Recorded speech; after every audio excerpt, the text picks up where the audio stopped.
What is up, everybody? It's Cody here. It is Labor Day, September 7th at 4 p.m., just past 4. We're going to get started a little early today because I'm sure everyone's busy doing their thing, trying to enjoy this day, whether you got to enjoy it earlier in the day when it wasn't raining, or if you're indoors kind of watching some golf or getting ready to watch the Lightning coming up, the Rays in a few hours as well, or if you're just doing what I'm doing. I'm watching some golf right now, watching Dustin Johnson run away with this thing. Xander Schauffele's not far behind him. But I am drinking a Coppertail Brewery Hop Skull right here. This is the 6th anniversary, number 3, 10% ABV right here.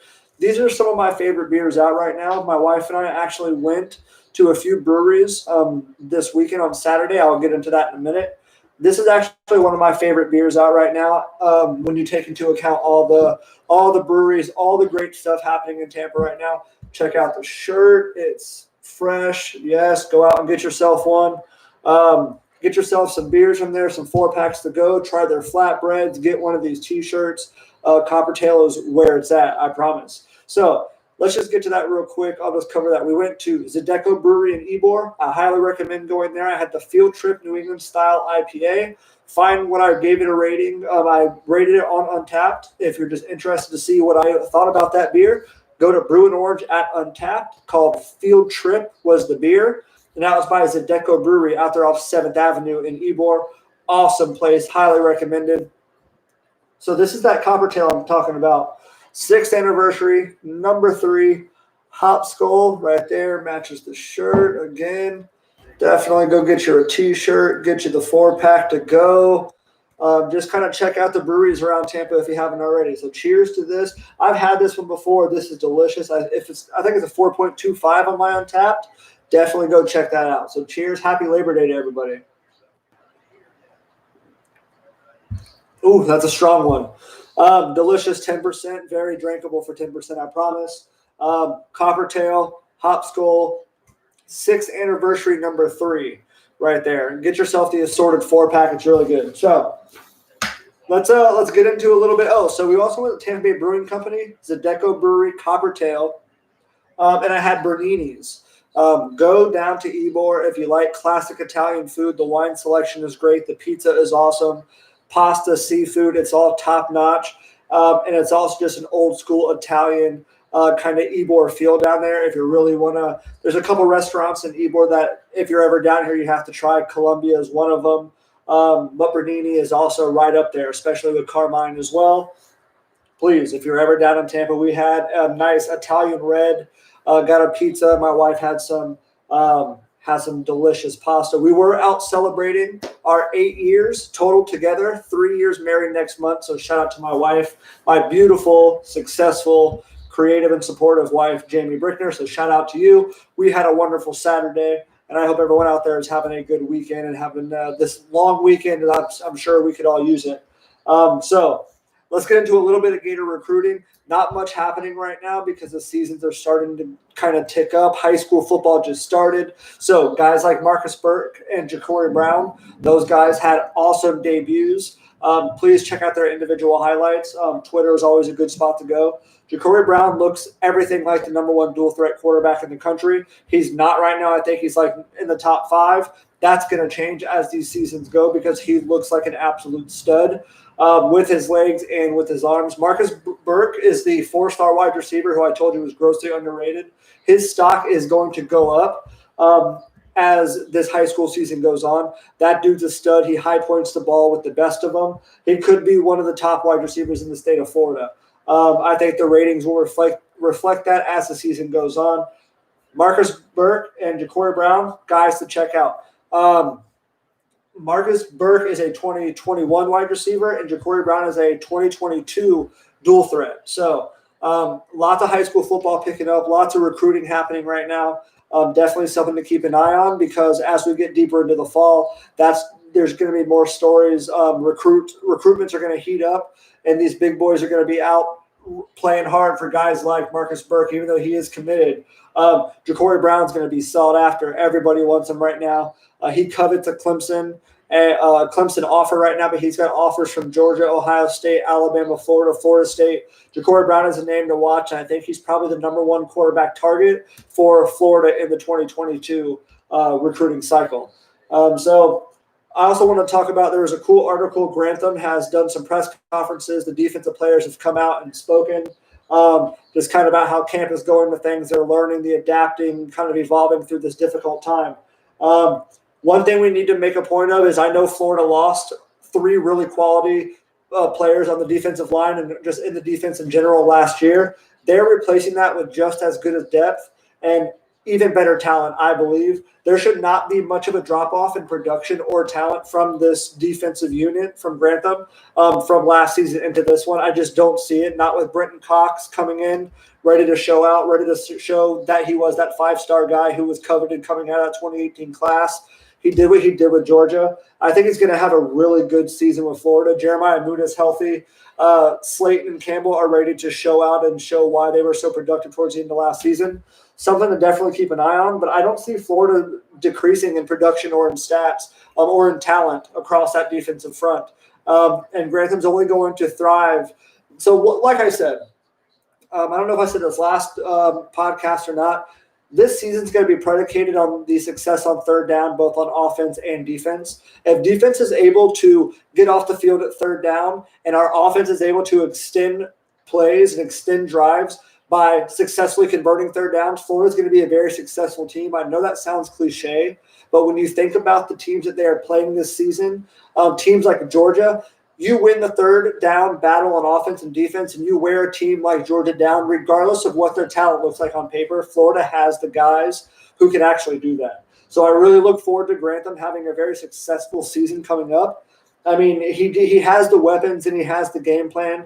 I feel like every year that goes on, him and Mullen are only going to get more successful in that defensive scheme. So just look for, and like we talked about before, Dan Mullen and Grantham are both known for scheming, finding the mismatches, and that goes for that defensive back position, the star and the nickel and the safeties. They're going to rotate players based on what the offense of the opposition are doing. So, the defense is going to be successful. I don't think we're going to have much of a drop-off there. Remember, Florida was 5th in sacks last season. That's returning the most sack production in the SEC. Very big. So something else I did put here, and I don't know if I mentioned it last podcast, Florida did miss 137 tackles last year. So that is actually returning 3rd most, I believe, in the East, maybe 5th overall of missed tackles coming back from last season. So Florida has to really just be sharper and wrap up, get low. They can't miss those tackles. We've seen the plays last year of how detrimental it is if you kind of give up on a tackle. I don't care if it's the first game of the season, last game of the season.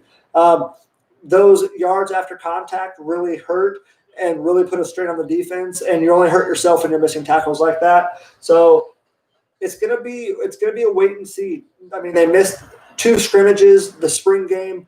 Does this time off affect the defense and their ability to make tackles and be successful on that part of the game? Well, last season, under normal circumstances, it hurt them. This year, it's wait and see. We just have to hope that Savage and Mullen and company and just kind of these defensive back coaches are able to coach them up in the short period that they have to where they're game ready when Ole Miss comes around. You can't afford to miss tackles in a shortened, more tough season. We lost the cupcakes and you gained 2 quality SEC opponents. Missing tackles is not going to be something that you can get away with this year like maybe you had in the past. So you're going to have to wait to see what happens there. So let's talk a little bit about Tampa sports here. We got the Rays. The Rays series is coming up right now. They're going to play the Nationals for 2 games. They're 5.5 up on the Yankees right now. They're 23 and 6th place in the East at 28 and 13. They are really playing well right now. They have the next 8 games against the Nationals and the Red Sox. Combined, they're 25 and 47. You've got to think that is going to play as an advantage to the Rays. The Rays are playing very, very good baseball right now, even though they are injured. Remember, Yarborough is going to start Tuesday against the Nationals. Yandy Diaz actually has no timetable for return, so I know that's going to concern a lot of Rays fans, but so far they've managed to keep their head afloat even amongst all these injuries that have been occurring. So it's something to keep an eye out because it looks like even Oliver Drake, he's about a week away Like I said, Yarborough will be back on Tuesday. So those are some pitching names who are starting to get healthy. And even those like Yanni Diaz, a position player who's not right now on the men's, but it's good to see Oliver Drake and Yarborough come in. Two more arms that are really going to help the Rays down the stretch. Hey, you got to take them chunk at a time. It's one game at a time. I know Cash would tell you that. But there's only 20-something games left, so it's going to be tough. The Rays have really got to stay focused down the stretch. And they're going to finish strong and be ready for a playoff run against. Of course, you're going to see the Yankees. You may even see the Blue Jays again. The Blue Jays have been the Rays' kryptonite. That's just kind of how it's been this season. So we have the Lightning. So cheers to the Lightning right now. We're going to play the Eastern Conference Final against the Islanders right now. Hey, they're the only team right now with a week off. The Lightning have had time to kind of repair and just kind of rebuild some of the energy that's been lost from all these overtime games, the last two rounds. This is important. You've got to win this to get to the Stanley Cup. So John Cooper he was quoted saying that you don't want to have too much time off. You don't want to lose that edge. I don't know if they had enough time for that to happen. They may have just got enough time to rebuild the bodies, be ready to skate hard tonight starting 8 o'clock versus the Islanders. So the Lightning and the Islanders played 3 times during the regular season, and the Islanders won 2 of them. I'm not reading too much into that. This is September. That was much, much earlier in the year, and these are 2 different teams now. And the Lightning, while they don't have Stamkos, Kucherov is a little banged up, this team is ready to play, and this team is ready to go far. We saw that once they got over the hump with the Blue Jackets.